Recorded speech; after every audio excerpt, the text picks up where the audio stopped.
మీ అందరికీ నా నమస్కారాలు. ముఖ్యంగా మనిషి జీవితం పైన మనం గ్రహాలు అంటున్నాం, గ్రహ దశలు అంటున్నాం. దశ బాగుంటే చాలా బాగుంటుందని చెప్పుకుంటాం మనం. కానీ ఒక్కొక్కసారి ఏ గ్రహ దశ బాగలేదో ఆ గ్రహ వ్యక్తే సఫర్ అవుతాడు తప్ప ఆ కుటుంబంలో ఉన్న మిగతా వ్యక్తులు ఎవరు కూడా సఫర్ కారు.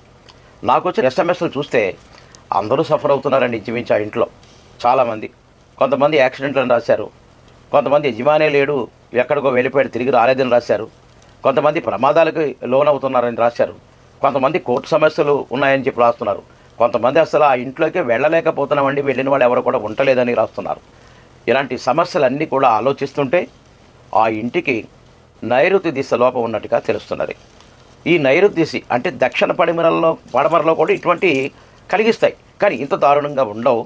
కానీ నైరుతి లోపం ఉంటే మాత్రం ఈ ప్రమాదాలు, యజమానురాల్లో ఎవరో ఒకళ్ళే ఉండటం లాంటిది కావచ్చు, అంధ జీవితాలు కళ్ళు ఉండి కూడా పోగొట్టుకోవటం, అంగలోపాలు యాక్సిడెంట్లో ఒక అంగాలు పోగొట్టుకోవటం, అసలుకైతే అప్పులు పాలైపోయి అప్పుల కిందకి ఆస్తిని కూడా ఇచ్చేసి వెళ్ళిపోవటం, ఇలాంటి ఎన్నో జరుగుతుంటాయండి నిజంగా కూడా. ఒకవేళ యజమాని అయిపోయాడంటే ఆ ఇంట్లో ఉన్న పెద్దవాళ్ళు ఎవరంటే వాళ్ళకి, ఆ కొడుకు కావచ్చు, కూతురు కావచ్చు, ఎవరన్నా కావచ్చు, బాధ్యత తీసుకున్న వ్యక్తులపైన కూడా ఈ ప్రభావం ఉంటుంది. మరి దాన్ని ఒక్కొక్కసారి సరి చేయడానికి వీలు పడని విధంగా ఉంటే ఏం చెయ్యాలి అని అడుగుతున్నారు. చాలా సంతోషం, చాలా మంచి ప్రశ్న ఇది. బాగా గుర్తుపెట్టుకోండి. మ్యాక్సిమం జియోపతిక్ వాస్తుని వాడి జియోపతిక్ శాస్త్ర పండితులు చెప్పినట్టుగా మీరు కాపరు లేదా క్రిస్టల్ రాడ్ని వేసుకోవటం ఒక పద్ధతి. అవి వేలు ఖర్చు అవుతున్నాయి అనుకుంటే వాస్తు పండితులు తీసుకొచ్చి స్వల్పంగా ఏదన్నా కొంచెం రిపేర్ చేసి మార్పు చేయడానికి ఉన్న పద్ధతి ఇంకో పద్ధతి ఉంది.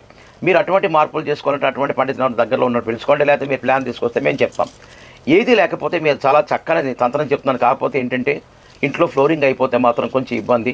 ఇంట్లో ఫ్లోరింగ్ కాకపోతే బయట, అంటే ఇంట్లో అంటే గదుల్లో కాకపోయినా బయట ఖాళీ స్థలం ఉంటాయి. ఖాళీ స్థలం లేకపోతే గదిలోనే నైరుతి బెడ్రూమ్లో మీరు ఏం చేయాలంటే యజమాని యొక్క జాన ఎంత ఉందో ఈ జానతో పొడవు, వెడల్పు, లోతు తీసి అందులో పట్టే విధంగా ఒక మట్టి పెడతను సేకరించుకోవాలి.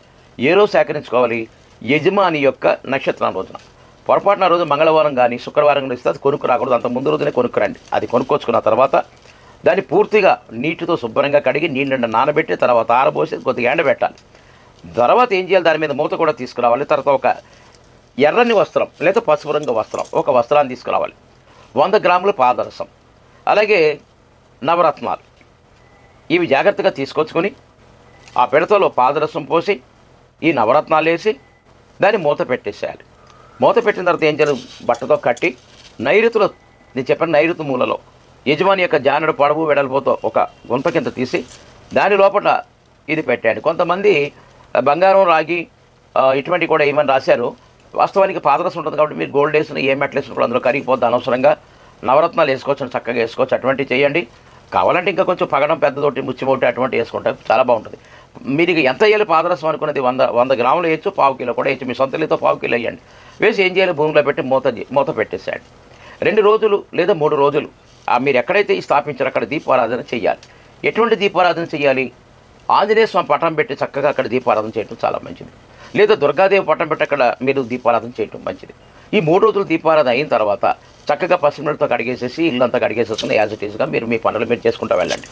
రోజు రోజుకి కూడా మీ నైరుతి దిశలో ఉన్న లోపం హరించుకుపోతుంటుంది. చాలా చక్కని ఫలితాలు వస్తాయి. పోయిన వ్యక్తి తిరిగి రావచ్చు, ప్రమాదాల నుంచి దూరపడవచ్చు, అమ్ముకోవాల్సిన అవసరం వచ్చిన ఆస్తి నిలబడుతుంటుంది. కుటుంబంలో ఉన్న అందరూ కూడా చాలా ఆరోగ్యంగా బతుకుతారంటూ సందేహపడక్కలేదు. దశ కాదండి, దిశ బాగుంటే అందరూ బాగుంటారు, దశ బాగుంటే ఒక్కడే బాగుంటాడు. ఇది బాగా గుర్తుపెట్టుకోండి. కాబట్టి వాస్తు అనేది మన నిత్య జీవితంలో ప్రధానం. కాబట్టి మీకు ఇటువంటి సమస్యలు ఇంకేమైనా ఉంటే నాకు ఎస్ఎంఎస్ పెట్టండి.